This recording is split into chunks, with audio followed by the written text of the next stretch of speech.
Hello students, welcome to SM classes. এর আগের দিন আমরা করে নিয়েছিলাম ক্লাস 7 লেসন 12 অ্যাক্টিভিটি 16 পর্যন্ত। আজকে আমরা করে নেব অ্যাক্টিভিটি 17 থেকে। চলো দেখে নিই। A biography is a detailed account of someone's life written by some other person. তো বায়োগ্রাফি মানে হচ্ছে জীবনী। জীবনী হচ্ছে যে আমরা কোনো একটা ব্যক্তির বিষয় নিয়ে একটা যে অন্য ব্যক্তি যদি লেখে তাকে বলা হয় বায়োগ্রাফি। যেমন আমি যেমন রাজা রামমোহনের বিষয় নিয়ে লিখব, এটা হবে একটা বায়োগ্রাফি। মানে ওনার জীবনে কী কী মানে গুরুত্বপূর্ণ ঘটনা ঘটেছিলেন বা উনি কী কী অর্জন করেছিলেন সেই সব নিয়ে একটা বায়োগ্রাফি লেখা হয়। Now write a short biography of Raja Rammohan Roy using the following information. তো নিচে যে তথ্যগুলো দেওয়া আছে ওগুলোকে নিয়ে আমাকে রাজা রামমোহন রায়ের বিষয় নিয়ে একটা বায়োগ্রাফি লিখতে হবে। চলো দেখে নিই কী কী দেওয়া আছে। নেম মানে ওনার নাম লিখতে হবে। ডেট অফ বার্থ কবে জন্ম হয়েছিল। ফাদার অ্যান্ড মাদার বাবার মায়ের বিষয়ে লিখতে হবে। এডুকেশন মানে কতদূর তিনি পড়েছিলেন লিখতে হবে। কান্ট্রি ভিজিটেড কোন কোন দেশে বেড়াতে গিয়েছিলেন। অ্যাচিভমেন্ট কী কী অর্জন করেছিলেন। ডেথ কবে ওনার মৃত্যু হয়েছিল। তো এইসব আমরা ডিটেলে দেখে নিই। চলো। তো দেখো, সব থেকে প্রথমে আমাকে একটা টাইটেল দিয়ে নিতে হবে রাজা রামমোহন রায়ের। Raja Rammohan Roy was the great social reformer of modern India. Raja Rammohan ছিলেন একজন মহান সমাজ সংস্কারক আমাদের আধুনিক ভারতের। হি ওয়াজ বর্ন অন 22 মে 1772। তার জন্ম হয়েছিল 22 মে 1772 সালে। His father was Ramakanta Roy and his mother was Tarini Devi. ওনার বাবার নাম কী ছিল? রামাকান্ত রয় অ্যান্ড মায়ের নাম ছিল Tarini Devi. He learned many languages like Arabic, Persian, Sanskrit. তো কী করেছিলেন তিনি? অনেক ল্যাঙ্গুয়েজ মানে ভাষা শিখেছিলেন, যেমন Arabic, Persian and Sanskrit. He was also a scholar in English, Latin, Greek, French and Tibetan. তিনি English, Latin, Greek, French, Tibetan যে ভাষা ছিল তার পণ্ডিত ছিলেন। He also visited countries like Tibet and England. তিনি মানে তিব্বত এবং ইংল্যান্ড মতন দেশে বেড়াতে গিয়েছিলেন। He was the champion of Brahmo Samaj. তো তিনি ব্রাহ্ম সমাজের নেতা ছিলেন। He abolished cruel custom of sati. তো তিনি সতী যে আগে চলতো, মানে মেয়েদের মানে স্বামী মারা গেলে জ্যান্ত পুড়িয়ে দেওয়া হতো, তো সেই যে কাস্টমটা, যে রীতিটা যখন সেটাকে কী করেছিলেন? বিলুপ্ত করেছিলেন বা শেষ করে দিয়েছিলেন। He also road books on various subject. তিনি নানা বিষয় নিয়ে অনেক বইও লিখেছিলেন। This great man died on 27 September 1833। তো এই মহান ব্যক্তি 27 সেপ্টেম্বর 1833 সালে মানে মারা যান বা মৃত্যুবরণ করেন।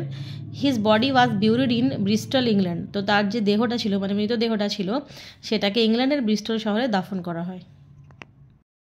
এবার আমরা করে নিই activity 18। Write a summary of the following pros passage. তো আমাদেরকে এখানে একটা প্যারাগ্রাফ দিয়ে দিয়েছে, তো এটাকে আমাদেরকে পড়ে মানে বুঝে একটা সারাংশ মানে সংক্ষিপ্ত সার লিখতে হবে, মানে এটাকে একটু ছোট করে লিখতে হবে। The story of Androcles and lion is very famous. তো অ্যান্ড্রোক্লাস অ্যান্ড লায়নের যে গল্পটা, সিংহের যে গল্পটা, সেটা খুবই বিখ্যাত। Androcles had hid himself in a cage when he saw a lion coming toward him. তো অ্যান্ড্রোক্লাস নিজেকে একটা খাঁচার মধ্যে লুকিয়ে নিয়েছিল নিজেকে, যখন সে দেখলো যে একটা সিংহ তার দিকে দৌড়ে আসছে। He feared that the lion would eat him. সে ভয় পেয়েছিল যে সিংহটা তাকে খেয়ে নেবে। But the lion was limping and it appear to be in great pain.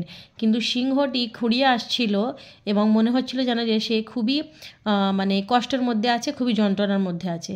অ্যান্ড্রোক্লাস approach the lion with courage, took up the lion's paw and took out the large splinter of wood which had cause the flesh to রট।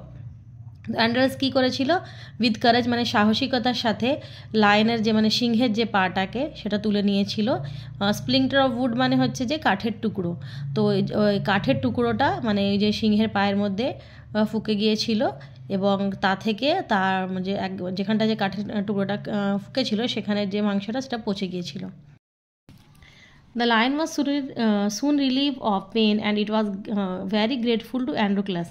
তো সিংহটা সেই যে কষ্টটা পাচ্ছিল তা থেকে রেহাই পেল বা স্বস্তি পেল এবং অ্যান্ড্রোক্লাসের প্রতি কৃতজ্ঞ হলো। Afterward when Androclus was taken prisoner and sent to Rome to be delivered up to the wild beasts, তো তারপরে অ্যান্ড্রোক্লাসকে যখন মানে বন্দি হিসেবে রোম থেকে মানে সরবরাহ করা হচ্ছিল, মানে পাঠিয়ে দেওয়া হচ্ছিল কাদের কাছে, মানে বন্য পশুদের কাছে। Lion was let loose to eat him, তো একটা সিংহকে তার উপরে ছেড়ে দেওয়া হলো তাকে খাওয়ার জন্য। It was the same lion that Androcles had relieved in his pain, তো এইটাই ছিল সেই সিংহটা যাকে অ্যান্ড্রোক্লাস কষ্ট থেকে বাঁচিয়েছিল। The animal remembered with gratitude its behaviour and instead of eating him rubbed its head on the feet of Androcles. তো মানে পশুটা ছিল তার মনে ছিল গ্র্যাটিটিউড, মানে তার যে কৃতজ্ঞতা, কার সেভিয়ার মানে তার রক্ষাকর্তা, তো তার রক্ষাকর্তার যে কৃতজ্ঞতা মনে রেখে সে খাবার জায়গায় রাবড হি ইটস হেড, তো তার মাথাটা ঘষতে লাগলো অন দ্য ফিট অফ অ্যান্ড্রোক্লাসের পায়ের কাছে এসে মাথাটা ঘষতে লাগলো। তাহলে দেখো আমরা গল্পটা পড়ে নিয়েছি, এবার আমার সারাংশটা আমরা লিখে নেবো। In the famous story of Androcles and the lion, তো বিখ্যাত গল্প অ্যান্ড্রোক্লাস এবং লায়ন গল্পে, Androcles once helped a lion that was in great pain. Androcles একবার সাহায্য করেছিল একটা সিংহের যার খুবই কষ্ট হচ্ছিল বা যন্ত্রণা হচ্ছিল। He bravely faced it and took out the large splinter of wood from its paw, তো সে খুবই সাহসিকতার সাথে তার পাটাকে তুলে নিয়েছিল এবং তার পা থেকে কাঠের টুকরো বের করে দিয়েছিল। In future when Androclus had been delivered as food before the same, তো ভবিষ্যতে যখন ওই একই হাতির সামনে খাবার হিসেবে অ্যান্ড্রোক্লাসকে দেওয়া হলো তার সামনে, ইট শোড গ্র্যাটিটিউড, সে তার কৃতজ্ঞতাকে দেখালো। And bowed its head on Androcles feet, এবং তার মাথাটা সে অ্যান্ড্রোক্লাসের পায়ের নিচে নত করলো এবং ঘষতে লাগলো মাথাটা। এবার আমরা দেখে নিই activity 19। Suppose you are celebrating your birthday next week, মানে ভেবে নাও তুমি গত সপ্তাহে তোমার জন্মদিন পালন করতে চলেছো। Now write a letter to your class teacher inviting him her to your birthday party, তো তোমাকে একটা চিঠি লিখতে হবে যেখানে তুমি তোমার মানে ক্লাস টিচার যে মানে শ্রেণী শিক্ষক তাকে মানে নিমন্ত্রণ করতে চাইছো বার্থডে পার্টির জন্য। You may begin like this, তুমি এভাবে শুরু করতে পারো। Dear Mrs Bose, I am celebrating my birthday on 7th October, তো আমি আমার জন্মদিন পালন করতে চলেছি 7th October। It will be my 30th birthday, তো এটা হবে আমার মানে 13তম জন্মদিন। তোমরা এভাবে লিখতে পারো বা নিজের মতো তোমরা লিখতে পারো, ডেটগুলো তোমরা চেঞ্জ করে দিতে পারো, তাতে কোনো অসুবিধা নেই।